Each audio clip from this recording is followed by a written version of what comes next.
Hey everyone, welcome back to the channel. Today I've got an absolutely thrilling fishing adventure to share with you.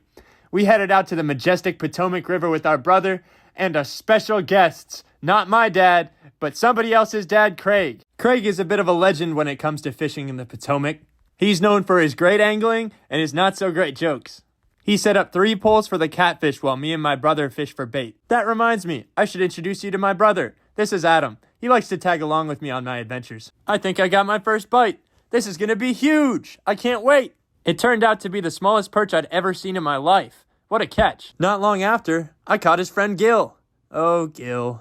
Craig showed us how to rig Gil and his friend up as bait for the catfish. He's pretty handy.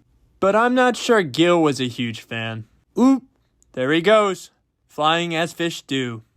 I had a lot of success from this dead tree, but I almost fell into the Potomac like 3 times. Craig was pretty brave too, but we told him that if he fell in, we wouldn't help him out. All in good fun, of course, but fishing is a lot more fun when you're dry. Hey, that bird stole our catfish. He's beautiful though. Wow.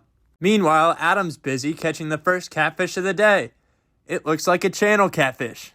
But he's not much bigger than Gil, so we're gonna let this little guy go. And I think nature was happy with us, because not long after, the first catfish pull went wild. Adam took the lead, expertly reeling in a hefty catfish. The fight was intense, and we were all on the edge of our seats, cheering him on. A mighty beast. The hook was much too small for his mouth. A lot of hassle to go through for a little worm. Craig helped us get him out of the water. This guy just wouldn't give up. He's a blue catfish, an invasive species, and the largest of the North American catfish. In the right conditions, his friends can grow over 100 pounds and 5 feet long. Now it's rare to see one that big at the Potomac, but I'm sure Craig has some stories. Craig fished it out and showed us how to hold him properly, just as any great dad would. It was an honor to be adopted for the day. Now I don't want to name this catfish because we're going to have him over for fish tacos later in the video.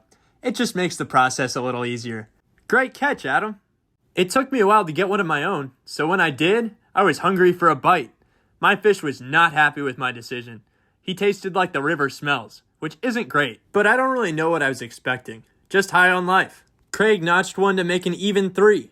More than enough for our taco venture to come. We placed our fish in a bucket, got some fixing from the grocery store, and headed for home, where Craig promised some fantastic fillets. Now there's a lot of dirty work that goes into making the fillets, so I'm going to take this montage as an opportunity to share our idea of the day. Today's idea is to give some credit to the dads around you. They're full of surprises, stories, and talents. Apparently Craig here is a borderline professional chef.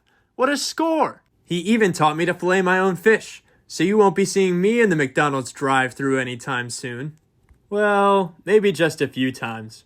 It's a hefty process. But one that's worth it.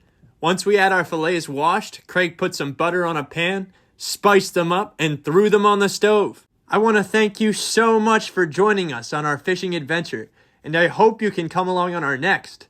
Please like, comment, and subscribe, and maybe, just maybe, we'll make another type of taco on our next adventure. But hey, that's just an idea.